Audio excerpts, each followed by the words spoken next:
Hi, இன்றைக்கி என்ன பார்க்க போகிறோன்னா நம்மளோட கடை மொத்தமாக இடித்து முடிச்சாச்சு. அதை தான் பார்க்க போகிறோம். பார்த்தீங்கன்னா தெரியும் உங்களுக்கு, இந்த இடத்துல தான் நம்ம இட்லி கடை இருந்தது. வெறும் 10க்கு 10 ஸ்கொயர் ஃபீட்டுன்னு கூட சொல்லலாம். அந்த 10க்கு 10 ரூமுன்னு சொல்லுவாங்களே, அதுதான் இருந்துச்சு. ஆனால் நேற்று ஒரு விஷயங்க, நேற்று ஏதோ பெரிய வீடியோ போடும்போது சில பேர் அதில் எங்கள் மாமியார் சோகமாக பேசும்போது நான் சிரிச்சுனே பேசிட்டேன்னா, நான் ஒன்றும் அவங்களுக்கு கிண்டல் பண்ணி சிரிக்கலைங்க. அவங்க சொல்கிறத கேட்டு நானும் வருத்தப்பட்டுக்குன்னு இருக்கிறது. வருத்தப்படுறதுனால என்ன நடக்க போகுது? அவங்களோட ரெஸ்ட்டுக்காக மட்டும்தான், என்ன வேணாலும் இருக்கட்டும், அவங்களோட வயசு மனசில் வச்சுக்கிட்டு தான் இதுக்கப்புறம் அவங்க எதுக்கு உழைக்கணுன்றதுக்காக மட்டும்தான் நாங்கள் இந்த கடையை இடித்தோம். அதே மாதிரி எங்களை கேட்காம நிறைய பேர் இவங்க வீடு கட்ட போகிறாங்க, நாங்கள் ஏற்க வீடு கட்டுறோம், வீடு இருக்குதுங்க, அது அந்த இடத்துல என்ன வீடு கட்ட முடியும்னு எனக்கு தெரில. இதே மாதிரி ஒரு கடை கட்டிட்டு தான் நாங்கள் வாடகை விட்டுடலாம் அப்படின்னு முடிவு பண்ணோம். இதில் மறைக்கிறதுக்கோ எதுவுமே கிடையாது. ஒன்று. ரெண்டாவது, ஒருத்தவங்க சொல்லியிருக்காங்க, உங்களுக்கு என்னப்பா யூடியூப்லேருந்து வருமானம் வருது, பின்ன இட்லி கடையெல்லாம் ஞாபகம் வச்சுருப்பீங்களா? ஐயோ, யூடியூப்பில் வருமானம் வரத்துக்கு முன்னாடியே என் ஹஸ்பண்ட் வேலைக்கு போய்ட்டு இருந்தார், எங்கள் மாமியாரும் இதில் வேலை பார்த்துட்டு இருந்தாங்க, நானும் என்னால் முடிஞ்ச வேலையை செஞ்சிட்ருந்தேன். ஸோ எங்களுக்கு வருமானத்துக்கு எந்த பிரச்சனையுமே கிடையாது. அதே மாதிரி யூடியூப்லேயும் நான் வீடியோ கஷ்டப்பட்டு எடுக்கிறேன். நான் ஒன்றும் எடுக்காமல் சும்மாலாம் இல்லை, வீடியோ எடுத்து போடுறதுமே ஒரு வேலை. சும்மா சொல்லிடலாம் இருக்கிறதெல்லாம் எடுத்து போட்டு வீடியோ அதுக்கு எடிட் பண்ணுறது, அதுக்கு தம்ப்நெயில் பண்ணுறது, அது எப்படி உட்கார வைக்கணும், எப்படி பாட்டு போடணும், இது எல்லாமே யோசிக்கிறதும் ஒரு பெரிய வேலை தான். அதெல்லாம் பண்ணி தாங்க சம்பாதிக்கிறோம். நம்ம ஒன்றும் ஏமாற்றி போய் சொல்லிடலாம் நம்ம யாரையும் சம்பாதிக்கல.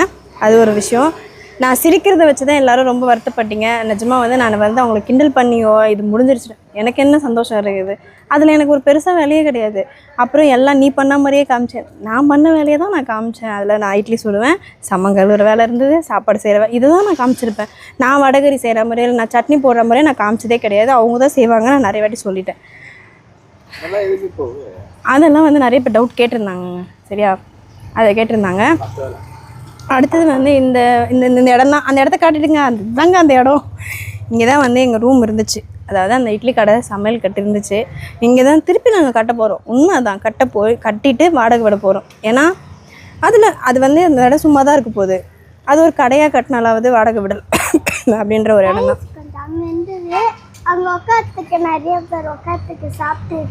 அது இங்கே இருந்துச்சுப்பா, அது கூட தெரியல, அது நம்ம வாசல் இருந்துச்சு.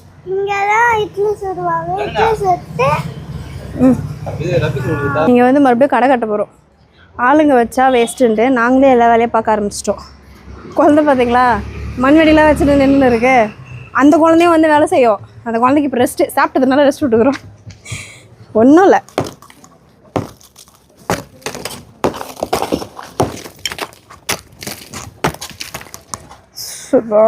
கடலைப்பட்டுச்சு. ஓகே, காலையிலேருந்து வெயில் ரொம்ப அதிகமாக இருந்ததுனால கொஞ்சம் நேரம் ரெஸ்ட் எடுத்துகிட்டு அதுக்கப்புறம் மறுபடியும் நேற்று ஒரு ஆள் செஞ்சுட்டு இருந்தாங்க. அவங்களும் இப்போ எடுத்து போட்டுட்ருக்காங்க. ரொம்ப பெரிய ஆளுங்கள்லாம் கிடையாது, எல்லாம் லேடிஸ் தான், எல்லாம் குழந்தைங்க தான், நம்ம வீட்டு ஆளுங்க தான் எல்லாருமே.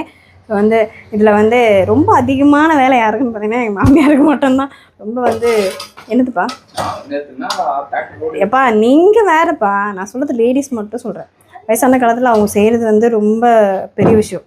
நான்லாம் எழுந்துக்கவே மாட்டேன் காலையில். அந்த மாதிரிலாம் நான் செஞ்சேன்னா அதுக்காக நீங்கள் செய்யவே மாட்டீங்க, அவங்க தான் செய்கிறாங்க, இப்படிலாம் நீங்கள் சொல்கிறது நியாயம் இல்லை. என்னால் எது முடியுமோ நான் அதை செய்வேன். நான் இந்த கிச்சன் வேலையை பார்த்துக்கிறேன். சாப்பாடு செய்கிறது, டிஃபன் செய்கிறது, அவங்களுக்கு டீ போட்டு கொடுக்குறது, அவங்களுக்கு கலப்பு தெரியாமல் வச்சுக்கிறது தான் என் வேலை. ஸோ அதெல்லாம் நான் பண்ணுறேன். குழந்தைங்களையும் பார்த்துக்கிறேன். அவங்க மண் வாரி கொட்டும் போது அவங்களை டிஸ்டர்ப் பண்ணக்கூடாது அப்படின்னு சொல்லிட்டாங்க. அதனால் நான் மற்றதெல்லாம் நான் பார்த்துக்கிட்டேன். இப்போ அவங்க அதை வாரிகிட்டே இருக்காங்க. கொஞ்சம் மதியம் சாப்பிட வச்சு கொஞ்சம் ரெஸ்ட் எடுத்தாங்க.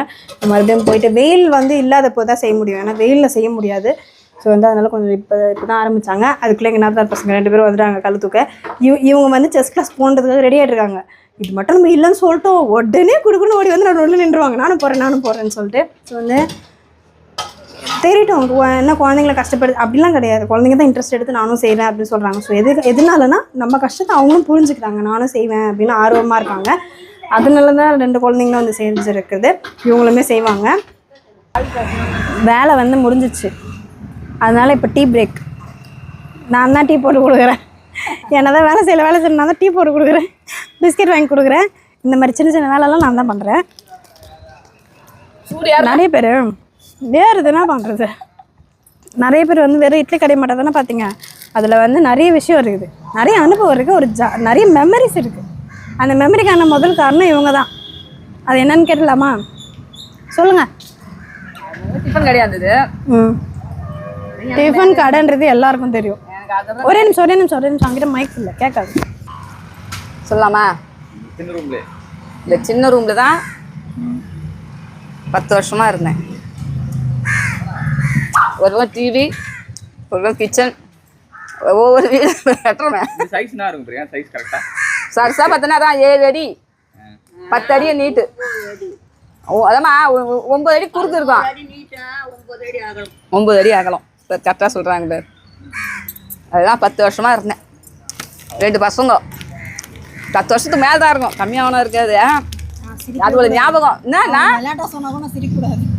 இதெல்லாம் மேட்ருனானா எந்த பிரச்சனை வந்தாலும் வெளியே சொல்லிக்க முடியாது, வெளியே வர முடியாது, உள்ளவே உட்காந்து கிடக்கணும். தூக்க வேண்டியதான் இறக்க வேண்டியதான், தூக்க வேண்டியதான் இறக்க வேண்டியதான். எங்களுக்கு காலைல ஒரு வாட்டி ஈவினிங் ஒரு வாட்டி தூக்கிட்டு இறக்குறதுக்கு கஷ்டமா இருந்திருக்கும். எல்லாமே இதுதான்.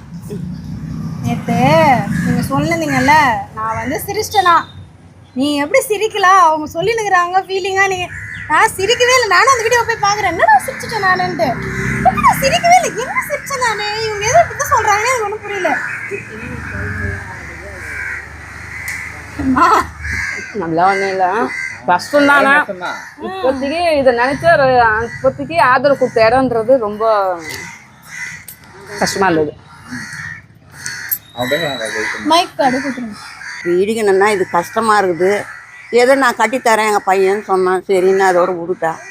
இனியே வந்து இட்லி கடை இது கட்டிட்டு அப்புறம் பார்த்துக்கலாம் அப்படின்னு விட்டுட்டோம். அப்போது நான் தான் இதிலே எல்லாம் கஷ்டப்பட்டு வீடு கட்டினேன். இப்போ அதை ஈச்சிட்டு இப்போ நானே அள்ளி அதே போட்டு நானே கஷ்டப்படுறேன். என் பிள்ளைங்கள்லாம் அப்போ கொஞ்சம் சின்னதாக இருந்தாங்க, இப்போ பெரிய ஆளாக இருந்தாங்க, அவங்க ஹெல்ப் பண்ணுறாங்க. எனக்கு முடியல, ஏதோ கொஞ்சம் நம்ம கையின் காலம் சும்மா இருக்காது, அதனால நம்ம கொஞ்சம் கஷ்டப்படுறோம். அவ்வளோதான், கடை வந்து வாடகை விட்டலாம், அவ்வளோதான். வாடகை விடலை. இப்போ நான் என்ன சொல்றேன்னா, வாடகை விடலடா. யாராக இருந்தாலும் ஏதாவது உடம்பு சரியாத பட்டுந்தா எந்த பிரச்சனை இல்லை. அது போட்டு பழப்பு போகுது, 10 ரூபா வருது, 10 பேர் பசங்க பூரா கேட்டு போனாங்க, இந்த பாட்டிமா நீ வேற இட்லி கடையில் எங்கள் வீட்டில் வச்ச சாம்பார் எனக்கு பிடிக்கவே இல்லை, உங்கள் வீட்டு சாம்பார் தான் பிடிக்குது அப்படின்னு சொல்லிட்டு போகிறாங்க. அப்போ என்ன ஆகுதுன்னா அது கொஞ்சம் கஷ்டமாக இருக்குது. சே நம்ம என்னதான் விட்டுட்டு ஏற கட்டி இது கட்டலான்னு ஆகுறோம், அவங்க அந்த சாம்பார் அந்த இட்லி விடுறாங்களா, அப்போ அவ்வளோ ஃபேமஸ் ஆகிடுது. பார்க்கலாம், இது கட்டி முடிச்சுட்டா போடலான்னு பிளான்ல இருக்கோம். அதெல்லாம் இல்ல, கட்டி முடிச்சுட்டு இருக்கிற வேலையை பாருங்க, இல்லைன்னா விட்டுலாம், அப்புறம் பார்த்துக்கலாம். ரெசிபி போடலாம், சாம்பார் ரெசிபி எப்படி, சாம்பார் செய்யறது எப்படி போடலாம், ரெசிபி வீடியோ போடலாம். என்ன போடலாம் அது பார்த்து என்ன போட்டு போடலாம். இருந்தாலும் ரெசிபியாக இருந்தாலும் ருசிபியாக இருந்தாலும் சரிடா, அவங்க செய்கிற சும்மா எண்ணெய் ஊற்றி அவங்க செய்கிற சாம்பார் செய்கிறது தான் அவங்க டேஸ்ட்டை தவிர என்னதான் உயிலும் செஞ்சாலும் அது வராது. இட்லி கடையில் இப்போ இட்லி படம் பார்த்துருக்கீங்கல்ல, அவங்களோட அப்பா பார்த்தது தொழிலை கற்றுக்கிட்டு அவன் எவ்வளோ இணுக்கமாக இருந்தான், கொஞ்சம் நெஞ்சமாக இருந்ததா. அப்போது அவள் எவ்வளோ யோசித்திருப்பா, அப்பாவோட பதம் ஏன் வர்றன்னு பைத்துக்காரனா ஆகிட்ட மாதிரி இல்லை. அதுக்கப்புறம் பொறுமையும் நிதானமும் அது இருந்தால் மட்டும்தான் அந்த யோசனை இருந்தால் மட்டும்தான் நடக்கும். அது மாதிரி இதில் ஒரு டேஸ்ட் இருந்தோன்னா கஷ்டம், இதோட அடையாளம். மோட்டர் போக சொல்கிறா அதுதான். இன்றைக்கி வந்து எங்களோட வேலை வந்து எங்களுக்கு இருக்கிற மண்ணெல்லாம் வாடுறது தான் எங்கள் வேலை. பாதி மண் வாரியாச்சு. அது வந்து மண்ணாக இருந்தால் கூட சரி வாரிடலாம், அந்த கல்லுங்கள்லாம் இருக்கிறதுனால வந்து கொஞ்சம் கஷ்டமாக இருக்குது. அதுதான் அந்த கல்லோடு சேர்ந்து வாடுறது. பார்க்கலாம் இன்னைக்கு முடியுதா இல்லையான்னு பார்க்குறோம், அதுதான் டாஸ்க் எங்களுக்கு. ஆட்சிக்கார மலை அப்படி அள்ளி அப்படி அப்படி எடுத்து வச்சுருவாங்க, எல்லாம் கொஞ்சம் கஷ்டப்பட்டா வேலை ஆகும். இதுக்கு என்ன அர்த்தம்னா இப்பயாவது வேலை செய்யன்றாங்க.